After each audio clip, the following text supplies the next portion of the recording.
Hey guys, what's up? It's Kevin for the win. Back for another edition of Monster Hunter Rise. Today on the channel, we're taking a look at the Kaiser full set armor. We're also going to be using the Teostra dual blades, known as Blizzard and Blaze. Okay, so Kaiser Crown X, Critical Eye, Critical Boost, Speed Sharpening.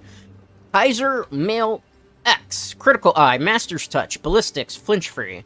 Kaiser Van Braces X, Teostra Blessing, Critical Eye, Critical Boost, Blast Attack. Kaiser Coil X, Teostra Blessing, Critical Eye, Blast Attack. Kaiser Greaves X, Teostra Blessing, Master's Touch, Critical Boost, Blast Attack, as well as a Flinch Free. As to opponents, you can run whatever you want. Weakness Exploit level 2 with 2 slots that are level 1. Preferably, you want level 2 slots, but you work with what you got. It's all about RNG. For the gems, Tenderizer Jewel level 2, Teostra Soul Jewel 2 for the Rampage slot. Also in the Kaiser Crown X, free Grinder Jewels. Kaiser Mail X, 2 Brace Jewels. Blast Jewel 2 here, Blast Jewel 2 here, Blast Jewel 2 here, Steadfast Jewel 1. In the Fatal Talisman, 2 Steadfast Jewels. As you can see with all that blast, this is a blast-centric armor, so it's going to make a lot of sense pretty soon. 315 attack, 52 blast element, 52 ice element, 50% affinity, 701 defense. We do not like water, we do not like ice, we do not like dragon, so you probably want to stay away from those elements. We do get the 5-piece all bonus here. Critical Eye level 7, Teostra Blessing level 4, Critical Boost level 3, Weakness Exploit level 3, Master's Touch level 3, Blast Attack level 3. You see here, we also have Stun Resistance as well as Speed Sharpening, a lot of quality of life. Critical Eye level 7 plus 40% affinity. Teostra Blessing. Basically what this means is we're increasing our fire and our blast buildup, and we are immune to poison as well as having our items being stolen.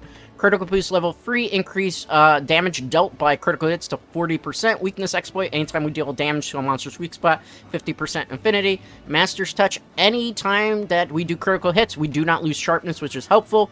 Blast Attack, self-explanatory, just increases the amount of blast buildup. Stun Resistance, we negate stun. Speed Sharpening, Fast Sharpening, Ballistics, not going to matter. Flinch Free, we have a chance that we won't be staggered by small monsters and small damage, which comes in very handy for the dual blade. This particular set armor, in particular, I would say, is best used with weapons that can deal a lot of DPS, damage per second. So you want to use it with, like, blast dual blades. You want to use it with anything that's a blast, sword, and shield. To a lesser extent, I said you could probably even use an insect glaive, because when you have triple bug buff, you can do a tremendous amount of DPS. Maybe even to a lesser extent, I would say you could probably get away with using the longsword. Bow and arrow, not as useful, but I think if you gem in properly and you have good talismans, you could probably work with some silly sets. But really, I would say this is about DPS blast type of weapons. So dual blades, sword and shield are probably your top 2 prospects for that, and then I would say probably a longsword. For the purpose of this showcase, we are going to fight my favorite punching bag, the Great Azuchi, because it's better than fighting against the practice dummy. And on top of that, it's a pretty good demonstration as to people who are probably trying to find out some nuances about what weakness spots are on monsters to demonstrate with it. Okay, so first thing you want to do with dual blades is obviously you want to go into Archfiend Demon mode. That's used by pressing the right trigger. Then from there, the amount of damage that you do, you're trying to build up the red gauge. Red gauge means that you do a lot more damage, and you have your option of getting your Arch Demon mode, which does a whole bunch of DPS that way. So, normally, for larger monsters, I would go aerial dual blades, but because this is a Great Azuchi, and it is somewhat of a smaller monster, we're going to do mostly ground damage. Obviously, if it's a larger, wider monster, it's in your benefit to go aerial dual blade style, because the aerial dual blades, aka Demon Flight, just does more bang for your buck. Particularly because you can get a lot more DPS, stay aerial, and do a lot. But because this monster really is going to move around too much, we're better off going. Now, as for the skill swap things, as you saw there, I have the one that increases the sharpness, as well as I have one, as you can see here, where I can just launch myself into the air. We're going to try not to use it too much, and case by point 2 is sometimes if you fire it off, it will go in the opposite direction depending on where you're facing. And if you have drifting Joy-Cons like I do, sometimes it can get kind of annoying sometimes. Alright, we got to dodge here if we can. Keep in mind with dual blades also, you got to be careful, because if you get stuck in a dragon dance, you have a tendency that you are going to leave yourself wide open for attack. So you can't get too aggro with it, is basically what I'm saying. We're going to run the Great Azuchi into here. Okay, good. Let's run him one more time. Remember, that's doing actual face damage, which is critical and weakness exploits going off there. Let's go into demon mode again. Alright. We're going to hit the X and A buttons together because we could do a flurry of attacks.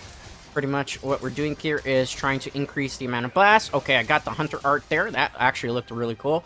So you just got to be really up close to the monster and right up in front of it to be able to really get that hunter art to go off. So it takes some practice. When you're using aerial dual blades, you can actually time that right and continue an air combo up as well. It's a matter of timing and getting it right. Alright, good job there. I think this Azuchi's going to go down really fast based on the amount of damage that we're doing. This is the basic strategy that you want to do with most of the smaller monsters when you are playing dual blade. Keep that in mind. We're going to get hit here because we got a little too aggro, which is fine. We're also running out of stamina there. You can run dash juices. Unfortunately, there are no mega dash juices in Monster Hunter Rise Sunbreak. As you can see, the monster's already in blue, so it is about to go down. Let's see if we can continue this combo here. Oh, perfect. He's going to go down super fast, or it's going to go down depending on how you feel about pro downs. Alright, let's go here. Let's attack. Alright, good. We left ourselves wide open there. I got a little bit careless. On larger monsters, you probably don't want to do that. Little monster tripped us up. We might want to get rid of the little monster just so that we can continue your combos without any problem whatsoever. Probably should go for a hunter art here if I have a chance. And the little monster blocked the hit for the big one. That's hilarious. Alright. Let's see here. We don't want it to run away, but I'm probably going to have no choice. Yep. We ran out of stamina. That's unfortunate. That's fine. We're going to give chase to it. Let me get on my mount. And pretty much that's it. People have been asking what is the next set armors that we'll be covering. I plan to do just about every of the master rank armors as we continue onward in Monster Hunter Rise Sunbreak. So we're in for the long haul. I've covered most of the metagame builds. Those are not going to change until, like, obviously more DLC comes out and we see exactly what other endgame monsters they put out and everything of the sort. So I'm going to be doing a lot of regular full sets, as well as whatever DLC comes out, and we'll cover that. So it's going to be a while. We've still got plenty of guides to cover. Alright, so we took down the Great Azuchi. That was pretty fast clear time. I'd be surprised if that's anything more than maybe 5 minutes and 20 seconds. Maybe potentially that could have been even 4 minute and 30 second clear time. So we pretty much were a handle. That's how you're going to basically run a full blast dual blade guide. Obviously, there are mix sets that'll probably work a little bit better where you can kind of play around with Teostra Blessing, as well as maybe use the Jelly Armor. I will focus on those in the not-too-distant future. Right now, I just wanted to cover Teostra Blessing and get kind of a full Teostra build going, because believe it or not, Teostra is one of my favorite Elder Dragons in Monster Hunter Rise. It's one of the things that or not even just Monster Hunter Rise, but all Monster Hunter game. I tend to build a lot of the Teostra weapons just because it's, you know, kind of one of my favorites. The only other monster really, in terms of blast, I really like a lot is Crimson Fatalis, which is not available in this game, unfortunately, as of yet. Maybe in the future. Hopefully the Fatalis monsters all come back. They were in World, so maybe they're not going to come back for this particular installment. So who knows? Alright, so let's see what that clear time was. Doggo is very happy with us. Let's collect our loot. People wonder why I farm a lot of Great Azuchi. I'm going to give you a pro tip here. Great Azuchi parts are really good for talisman farming because you can dump a whole bunch of them and get a lot of talismans quickly. Alright, so 4 minutes and 47 second clear time. That's actually super fast. So that's pretty much going to do it for today's video. As always, a like on this video is greatly appreciated. If you're not already subscribed to the channel, definitely consider doing so as it helps the channel grow. And I will see you for the next Monster Hunter Rise Sunbreak video. Till next time.